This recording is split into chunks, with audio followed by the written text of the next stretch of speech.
Hello everybody, and welcome to the May edition of Let's Talk. Last month, I spent a very good chunk of that episode going over a lot of news, opinion, rant-related things. I'm going to try to keep that to a minimum this month. I only actually have one thing I want to talk about that happened in the news, and it leads to a broader discussion that I think is worth having. Let's start with that Square Enix news, which broke less than a week, actually, from the date that this should be going up. I don't know, it might get delayed a little bit, but from when I'm recording it, it's only been a couple of days. Square Enix, their Western IPs, not all of their Western IPs, but some of their Western IPs have been bought by Embracer Group. I think the only exceptions to this was like Life of Strange, Hitman, and what was the other one? Just Cause, I think. Tomb Raider, Deus Ex, Thief, series like those are all gone. And mind you, this is just the Western stuff. This is the stuff that was made by companies like Eidos Montreal. These are all of the games that, despite how successful they were constantly considered failures by Square Enix themselves due to the exorbitant development costs. And yeah, the writing has been on the wall for a lot of these IPs for some time, mostly due to Square Enix's gross mismanagement. But there's been a rumor in place that the rest of Square Enix is more than likely going to be bought out by somebody else, and they're trying to kind of consolidate all their most successful IPs to raise their value before the sale. Now, obviously, this isn't the only video game company acquisition that we've gotten in the last little while. Companies have been going crazy buying out studios over the last little bit. I mean, with Sony buying Bungie, we can go back as early as Microsoft buying Bethesda, and then, of course, their Activision Blizzard acquisition that we're still waiting to see if it fully goes through, but it's probably going to. It's more about, I think, antitrust violations than any actual money that might get in the way. I think it's just there's lawmakers that are investigating the whole thing to see if it's actually allowed to go through, but aside from that, it probably will. Now, with all that being said, and this pertains to the Square Enix Western IP sale, there's been a lot of discourse about whether or not this is a good thing, and I feel like most of that discourse has been negative, because another rumor is that we're going to probably see a sale of Ubisoft here in the future as well. A lot of people are really concerned about all of this, seeing that these much larger groups like Embracer, Vivendi, of course, Microsoft, Sony, and Nintendo themselves are kind of consolidating power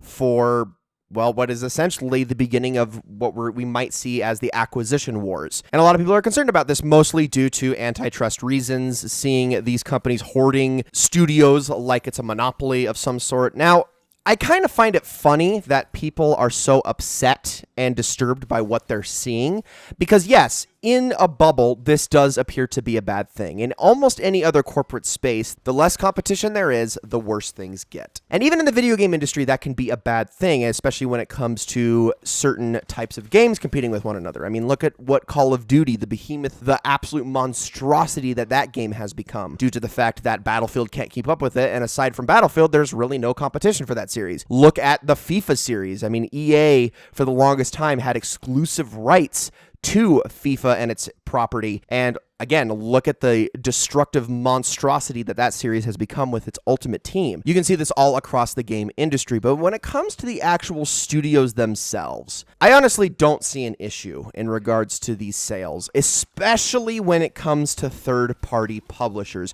particularly those who consider themselves to be AAA, as we've been calling them for the past decade and a half, I would say. And I look at all of these publishers. I look at the likes of Electronic Arts and Square Enix and Ubisoft and Activision and Bethesda and Konami and CD Projekt Red and even Capcom, because as good as they've been lately, they are still prone to terrible business practices, as we saw a generation ago. And Warner Brothers, I can't forget them as well.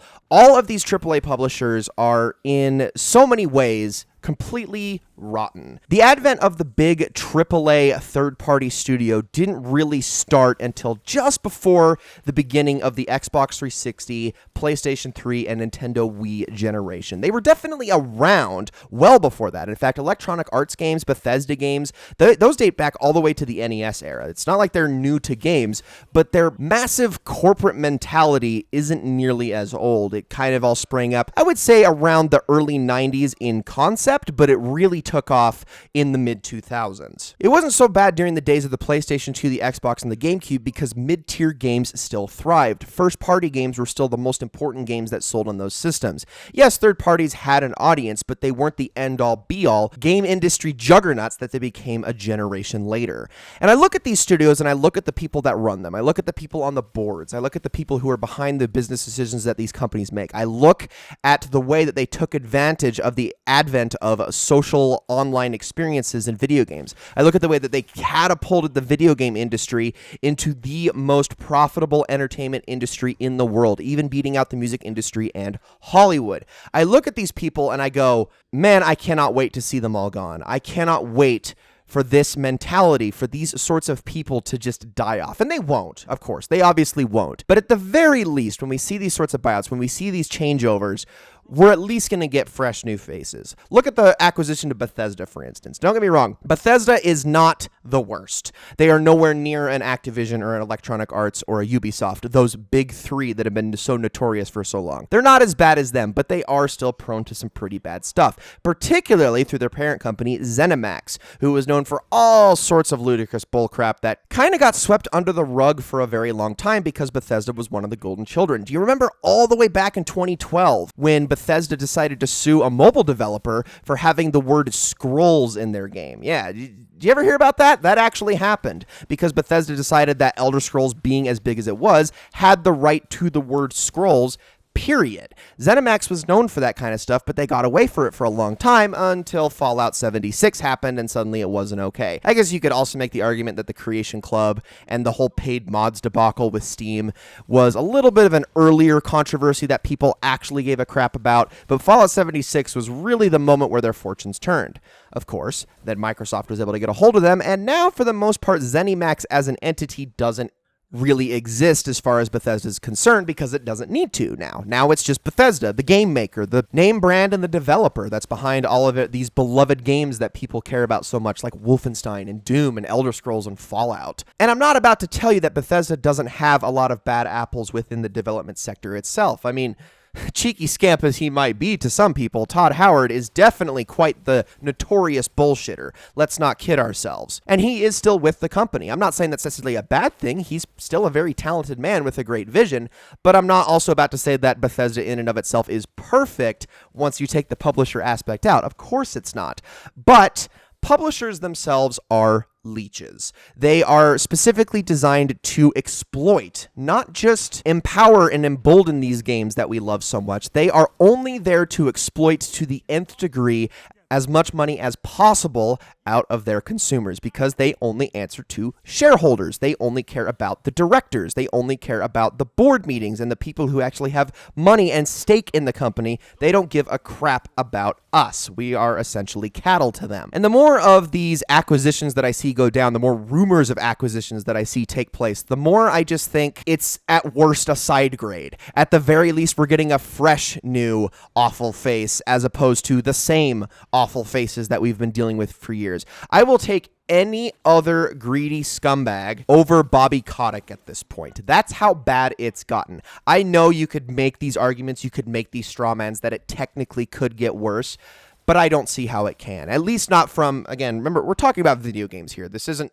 Nestle stealing water sources from impoverished villages in Africa level bad. I get that. But as far as video games are concerned, I just want the bad actors gone. You cannot tell me for a second that it is a good thing that Yves Guillemot is still holding on to Ubisoft as a company. You cannot tell me that anybody else is going to be worse than that man right now. I just want them all gone. I want all of these bad actors, these people who sprang up, again, right at the advent of the AAA boom back around 2006, 2007. These guys that commandeered the company and took it to soaring heights, that found this limitless amount of growth that was possible from monetization, and who not only found ways to exploit their customer base, but to also exploit their employees. These people need to go. It's only a side grade at best, and you can't tell me that any of these companies are exempt exempt at this point. They're all capable of it. There are absolutely some worse than others, but I don't like the notion of big,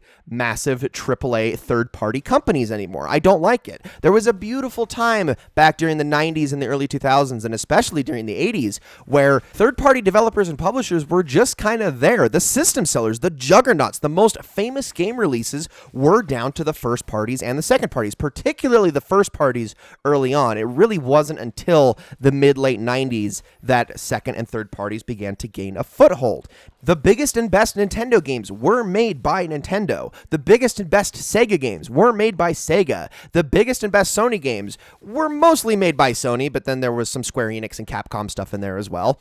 But again, that was towards the tail end. That was as we started to make our way into the new millennium. And even then, they weren't these absolute monstrosities there to nickel and dime us at every single turn. Now, I'm not about to tell you that those days were perfect. They absolutely weren't. There were a lot of other problems going on. But when I look at the game industry, when I look at the economy of it all, when I look at the risk-reward factor and how it is valued by each individual company and corporation in this gaming space, I can only see console manufacturers as the better alternative 100% of the time. They have their own problems too. Sony has a long track record of arrogance and awful hardware decisions, killing great ideas before they ever get a chance to get off the ground. I'm looking at you, PlayStation Vita. Microsoft has the track record of cozying up to the big AAA publishers and also up to all of their monetization schemes. Nintendo, don't even get me started on Nintendo. They have a laundry list dating back all the way to 1983. Never forget that competition rose simply out of trying to chip away at Nintendo's market share because they were constantly under fire and being sued for monopolistic practices. All three of these console manufacturers have their problems, but everything they do pales in comparison to the stuff that we see from Electronic Arts, from especially Ubisoft and Activision, from especially Konami, and even these days I have to say Square Enix. They are becoming just as bad. Warner Brothers, another one too. I mean, I keep forgetting about them, but they are every bit as awful as someone like Electronic Arts. I don't want to see these guys anymore. I do not care if they all get bought out, and I don't care by who at this point. I just want the people at the top to go away. As long as the talent is retained, as long as it stays there, and as long as these IPs are treated with respect, as long as none of these studios go the way of Atari, because that is actually the one way it probably could get worse. But as long as they're gone, I only see it as an absolute win. All right, that's enough of that. Let's not talk about news anymore. Let's start talking about the games that we have been playing over the last month. Again, I want to hear what you guys have been up to, what you've been playing. Probably still chipping away at a lot of the games that came out over the course of February and March, because that's when most of the big releases were. The last few weeks have been kind of dull in terms of releases. I'm still waiting on my copy of Pocky and Rocky Reshrined to get here. Even though the game's already out, I got the physical edition, and all of those copies are shipping a lot later. And I decided, as much as I love the game, I don't want to buy it twice, because it is still, for the most part, a remaster of a game that I already have. So waiting on that to get here. Honestly, I've been so tied up in all of the series that I'm working on for the channel that I just haven't had a lot of time to play any interesting games on my own time. Like Kirby and the Forgotten Land, that's a series now, and I've been playing it by, well, recording it, so it would be kind of pointless for me to play it in my free time when I can get the same experience by just recording it. So for most of my free time, I have been playing, well, Destiny, which I'm actually going to be playing right as soon as I'm done recording this, but also a lot of sports games, actually. I've been playing a lot of NBA 2K22 and MLB The Show 22, which actually just came out on Game Pass about a month ago. Been playing those two in particular, specifically the latter out of interest, and this is kind of my chance to talk about sports games a little. I don't want to spend too much time on this because I know a lot of people instantly roll their eyes when they hear sports games, but I do kind of want to have a discussion on this particular topic because I do have a lot of nostalgia for sports titles. I grew up a big sports fan, particularly of the big three here in America: baseball, basketball, and football. I have followed all three of those sports very closely ever since I was a little kid, and being an avid sports fan and an avid video game player, naturally I would play a lot of sports games. Particularly in the early days, I played a lot of baseball games. Back on the Nintendo 64, I played All-Star Baseball and Ken Griffey Jr.'s Slugfest. As I became a teenager, I started to play more football and basketball related stuff. NBA Live was the big one back then, as well as Madden, of course. And in later years, I've fallen off of sports titles for the most part. Really, the only one I've played a lot of over the past decade is NBA 2K. And I say that with some reservations because I don't play NBA 2K the way most people play NBA 2K. If you know anything about these games nowadays, anything about these sports games, a lot of them tend to push that Ultimate Team card pack style element, as well as what we'll call a My Career mode. The former is essentially a gacha system where you can pay real money to get packs or try to complete a lot of objectives in the game to get packs, although it's usually a pretty bad value proposition. And you're supposed to slowly but surely make your team better by pulling these incredibly awesome cards that you can use to add to your roster. FIFA has this, Madden has this, NBA 2K has this, MLB The Show has this. Pretty much every sports game has gotten in on this scheme, and it's horrible. It's awful. It's absolutely exploitative. I don't know why people are such fans of it. I really do think it just comes down to a gambling addiction, but a lot of people are into this particular game mode. I can't stand it. I've never touched it. I've played through many sports games, and I have never had the urge to play it for even a second. And unfortunately, it's not the only exploitative game mode in these sports games. The other one is what we will call the My Career, which usually boils down to creating a player, and you take that player through a sort of career mode to increase their attributes, make them a better athlete, and then you can take them into online play and play that way. Madden doesn't really focus on this as much because it's so much more team-oriented, but I know MLB The Show, NBA 2K, and I think FIFA as well have these sorts of game modes. And I know I've personally played NBA 2Ks a little bit, but not to any crazy extent. Now, this mode is more focused on straight up microtransactions, just buying currency, which you can use to plug directly into your attributes so that you can be ready for the online portion of the game a lot faster. You start at a very low attribute level, you slowly work your way up, or you just buy to shortcut your way there immediately, and then you can play, and then you're good to go. So they're banking on you paying the full $60 for the game and then spending the $60 or $70 needed in currency to fully kit out your player and be able to play online, which again, I think is very exploitative, and I think it preys on a lot of casual gamers. But when you think about these people who only buy NBA 2K, Madden, and Call of Duty and FIFA every year, I guess it kind of makes sense. What else are they going to spend money on? These are definitely the two hottest and most appealing modes that all of these sports games have. I don't play either of these, like ever. I just go into the franchise mode, build my team, work on my team. It has no monetization in it whatsoever. It's just a standard game mode that's basically existed since the late 90s in video games. Nothing's really changed about it. It's just got a little bit more deeper meaning and nuance to things, and obviously the gameplay has only improved, and the animations and the graphics and all that kind of stuff over time. And that's pretty much all I play when it comes to these games, and I have a soft spot for them. I am very fond of them. I like playing these games, and I like the strategic element. I think they're genuinely fun. When you play these games the way they're supposed to be played, particularly NBA 2K and MLB The Show, I think they're genuinely fun. Now, obviously, once you actually get into them, there is a little bit of nuance to it. I don't think every NBA 2K has been a winner. I actually haven't played a lot of MLB The Show. I mostly stuck to MLB 2K back during the 2000s when that was the hot baseball series before the show took over. And I haven't played Madden in a very long time. I think the last Madden I played a lot of was like Madden 12. The more recent entries in the series are pretty awful, in my opinion. They don't really play right at all. They kind of play like crap, and they're very easy to cheese, and they're absolutely broken, and the animations are awful, and they're glitchy as all hell. Not a big fan of them. So again, that's why I kind of mostly stick to NBA 2K, because it is the most, I would say, refined and consistently good gameplay-wise of all of these. But I say all this because I do want to cover sports games at some point, but I look at these association-based ones, the ones that are themed around the NFL, the MLB, the NBA, the NHL, FIFA, all of that. I look at those, and I don't see how I can make anything compelling with those sorts of games, at least not in this format. Maybe if I went back and did like a really old My Career mode where the monetization isn't supported or something like that, we might get something interesting out of that. But for the most part, I don't think I want to touch any of those. However, If you grew up on video games in the same time period that I did, you will remember that back during the late 90s and during the 2000s, there was a huge hard-on amongst gamers for extreme sports games. I'm talking skateboarding, snowboarding, all these wild, crazy, like street-type games that you would get. There was even a freaking rollerblading game. There's that paintball game, which I guess you could technically classify in there, that I've been playing on the channel. Those sorts of games were all over the place during that time period, particularly on the PlayStation 2, GameCube, and Xbox. And I love so many of those games. There are actually 3 in particular that I desperately want to cover at some point. So for me, I loved NFL Street. That was my absolute favorite. I played the ever-loving crap out of that game. It's just football on steroids. No pads, no rules. You beat the living crap out of each other, and you still try to play football somehow in the middle. It's like the natural evolution of NFL Blitz back from the 90s. For basketball, I didn't play the NBA Streets so much, but I did play this one called NBA Ballers, which was more of a one-on-one focused basketball game that was just as silly and just as much a product of its time. And I love it to death. I think it's really, really fun, and I do want to take a look at that. Again, it's kind of NBA Jam to its next logical conclusion, but again, it's one-on-one, not two-on-two.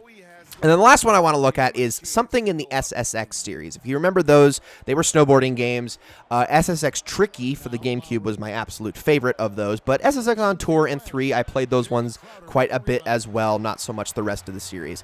I preferred those to the Tony Hawk's Pro Skating games. I know those were the big ones back then, but I didn't actually play Tony Hawk's Pro Skater all that much, but those sorts of games I do want to cover on the channel at some point, like really badly, because I think they are a lot of fun. I know a lot of people turn up their noses to sports games and going, oh, I don't like sports. There are a lot of these games, even some of the more official games, that you don't have to like sports to actually have a lot of fun with them. They are, in essence, still video games. You play them like any other video game. You just have to learn the rules. And once you know the rules and you just play it, they can be every bit as fun as any first-person shooter, platformer, third-person RPG. It doesn't matter what it is. I mean, if you wanted to be technical about it and classify them as games, you could call sports games, if you wanted to, tactical action RPGs. I'm being dead serious. That's kind of the nature of what they are. You're playing a game with roles in them, aka positions, and there is a lot of strategy to it. And while I would classify baseball as being more turn-based, the rest of them are more action-oriented. They're constantly moving. So yeah, in essence, you really could call sports games that, and I do think that they can be really compelling if you can set aside the biases, the casual notions that are associated with these games. And I think when I show you guys something like NFL Street, or I guess if you're one of those people who is turned off by sports games, when you see something like NFL Street, I think you'll start to understand what I'm talking about, because it is hilarious. It is amazing that that game exists, that those sorts of games exist, and I cannot wait to talk about them in the future. But that was kind of my little soapbox, again, going on from the games that I've been playing, because I don't really have much to say about what I've been playing specifically. Again, tell me in the comments what you've been playing. I do want to know. I'm genuinely curious. What have I missed? Because like I said, the last month and a half or so has been really dry, and I don't know, maybe I missed something that was really good in there that you guys have been checking out and have actually been enjoying. I could be crazy, but I don't know. I haven't really had a lot of time to actually sit down and look at the more recent releases. Like I said, I'm just kind of waiting on Pocky and Rocky Reshrine to get here. All right, I don't have any discontinued projects to talk about in this episode. I know there are a few that I haven't uploaded for a while that I haven't quite mentioned, but I haven't officially canceled any of those yet, so just keep that in mind. Hollow Knight, I still have plans to bring that back at some point. Contrast, possibly. We'll see. There are others as well, of course, but right now, don't have anything to talk about in that regard. Maybe next month. For right now, I want to talk about just the projects that I'm working on and the projects as they pertain to the future. Really, I just kind of want to set in stone what you guys can expect for the remainder of the summer. Let's start by breaking down the schedule once more. I don't know if I said it exactly the way that it was in the last episode, but I'm just here to kind of reiterate it. Right now, my plan is to kind of introduce a new series, slot it into the schedule a week at a time. So this last week you got Kena Bridge of Spirits back. The week before that was Horizon Forbidden West. This coming week is going to be the start of Kirby. Of course, we already have Forza going on, and then the following week is going to be Fallout 4. So once that happens, we'll have those 5 series going, and the schedule will be mostly set in stone. I do still have time slots for other things.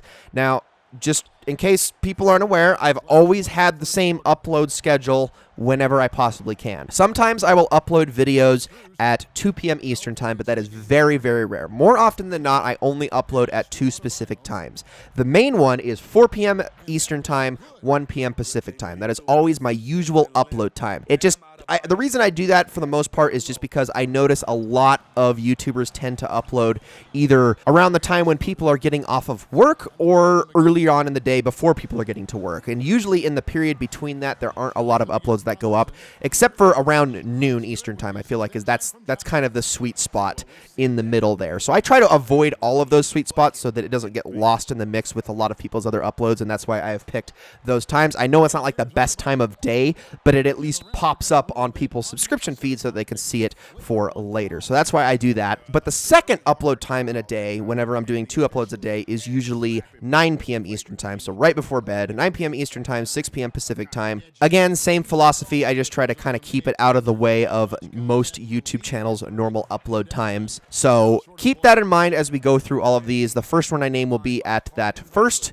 usual time, 4 p.m. Eastern time, 1 p.m. Pacific time, and the second will be at that super late time, 9 p.m. Pacific, wow, I'm confusing myself here, 9 p.m. Eastern time, 6 p.m. Pacific Standard Time. All right. On Sundays, you'll be getting an episode of Horizon Forbidden West and something random. I don't know what it's going to be. It could be a one-off episode. It could be part of one of the series of Let's Have a Look At, Games to Remember, something like that, but it is nothing set in stone. It is meant to be open for variety. Monday is going to be an episode of Kena Bridge of Spirits and an episode of Kirby and the Forgotten Land. Tuesdays will be an episode of Forza Horizon 3 and Fallout 4.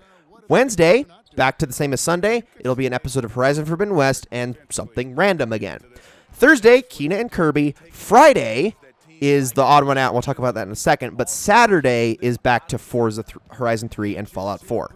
Let's talk about Friday for a second. Friday is usually going to be where I reserve my, I guess what I would call a side series that have nothing to do with the main 5, but are still ongoing. So that would be a good time to put Hollow Knight there, or something like a Tulip, or the paintball game that we've been playing through. Things like that. Whenever you see a return of these more longer form series, expect to see 2 episodes of that back-to-back on Friday. But everything else is set in stone. Again, Sunday, Horizon and Variety. Monday, Kena and Kirby. Tuesday, Forza and Fallout. Wednesday, Horizon and Variety. Thursday, Kena and Kirby. Friday, whatever, and Saturday, Forza and Fallout. Okay? That is the plan for the summer. Now, with all of that being said, I do want to talk about a couple of those series. The first one I want to mention is Kena, because Kena is actually a lot shorter of a game than I initially thought. That series is going to end pretty quickly, actually. I'm not totally done with it yet, but I'm incredibly close to the end, and I don't think it's going to last more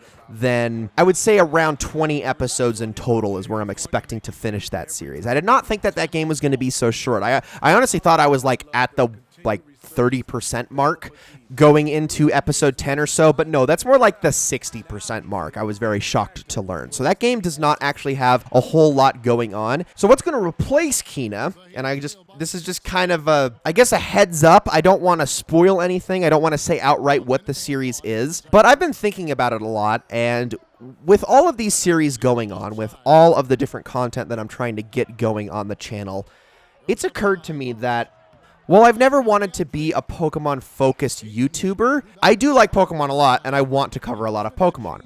I have not covered a lot of Pokemon on this channel. I have done a playthrough of Pokemon Leaf Green, Soul Silver, Emerald, and then a really old Let's Play of Pokemon Mystery Dungeon Red Rescue Team.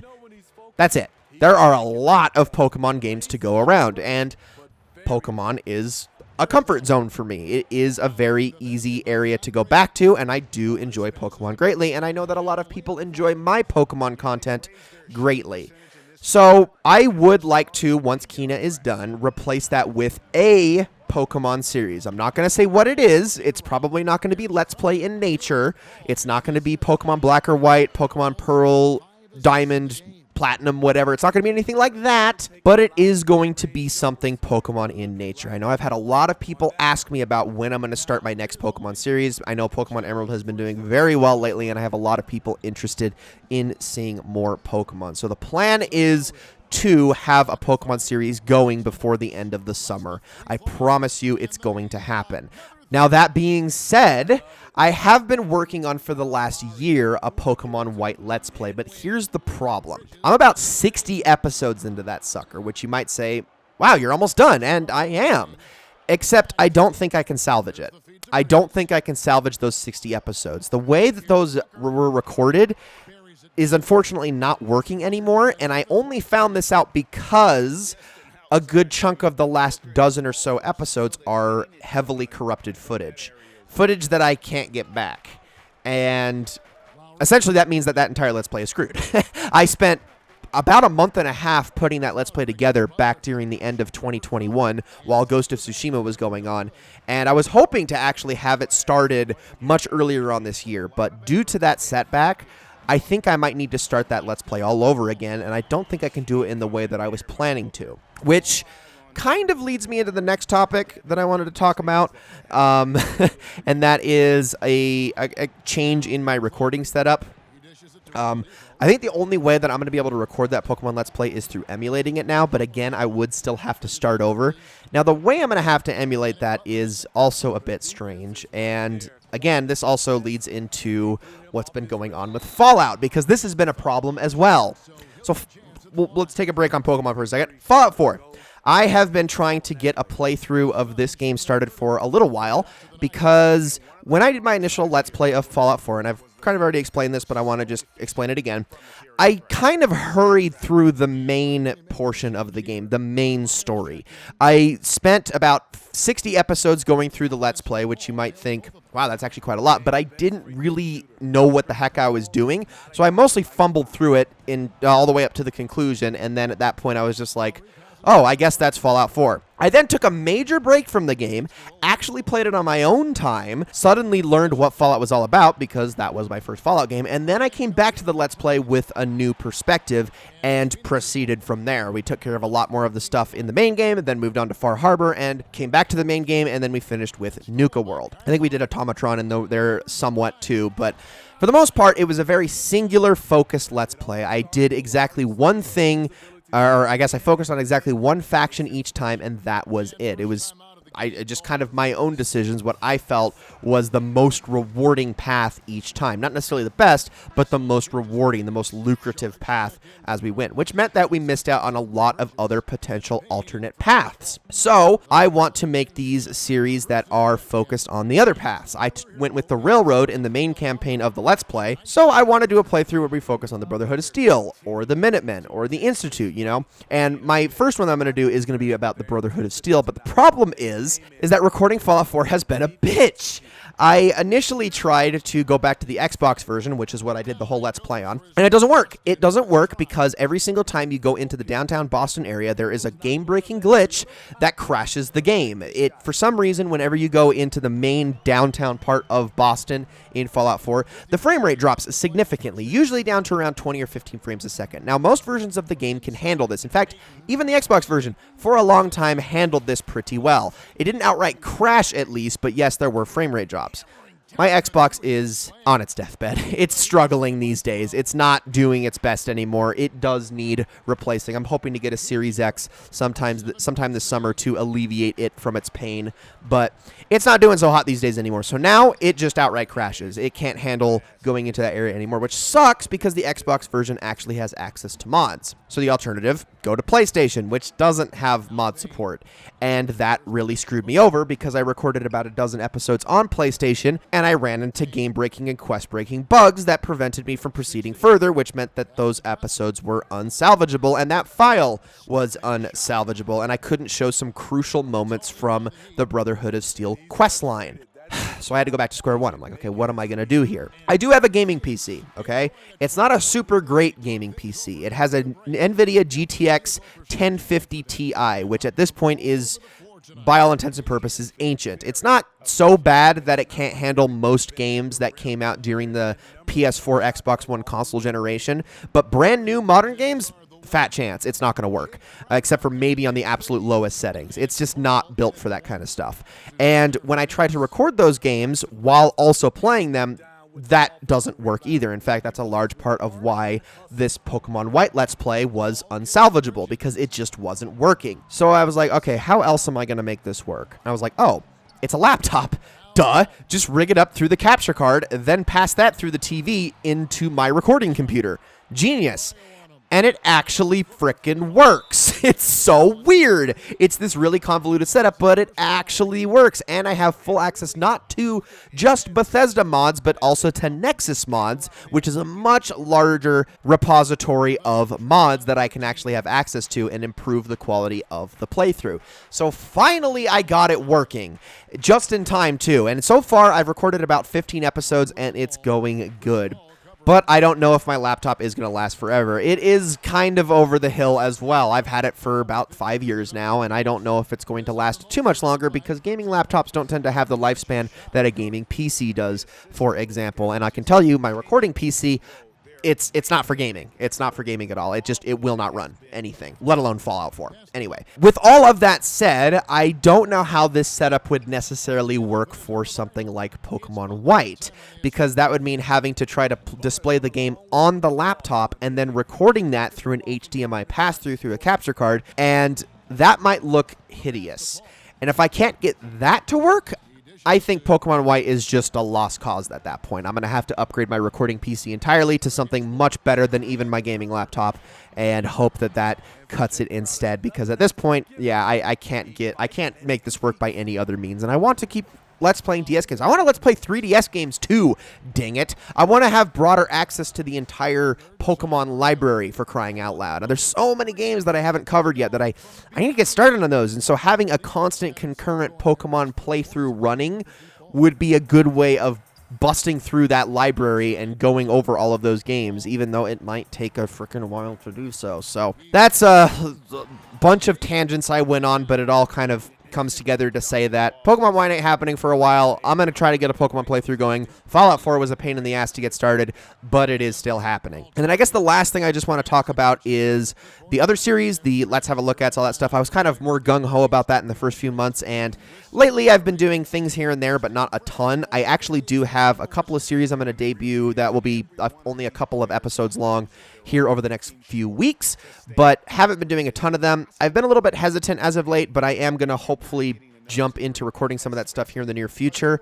Retro games have been a big hang-up, though, particularly anything from the Nintendo 64 and older. I have a retro composite S-Video capture card. It just doesn't cut it in this day and age, though. It really doesn't. If you want to see the quality of that thing, go watch my bonus episode of my Banjo-Tooie Let's Play. That's the absolute best quality I can get out of that thing. It just doesn't cut it anymore. So I'm trying to get my hands on what is called a RetroTinks 5X Pro that is meant to upscale those old composite and S-Video connections for HDMI, and I'm talking truly upscale. It's not just a converter. It like genuinely makes the picture look better on an HD display, and if I can get my hands on one of those, that would be great, but those things are a pretty penny, and the fact that I'm also trying to get my hands on a Steam Deck here in the next couple of months, because my pre-order is set back to Q3. I do want it, though. Trying to get that, a Series X, a new gaming PC, and a RetroTinks. Listen, I'm not made of money.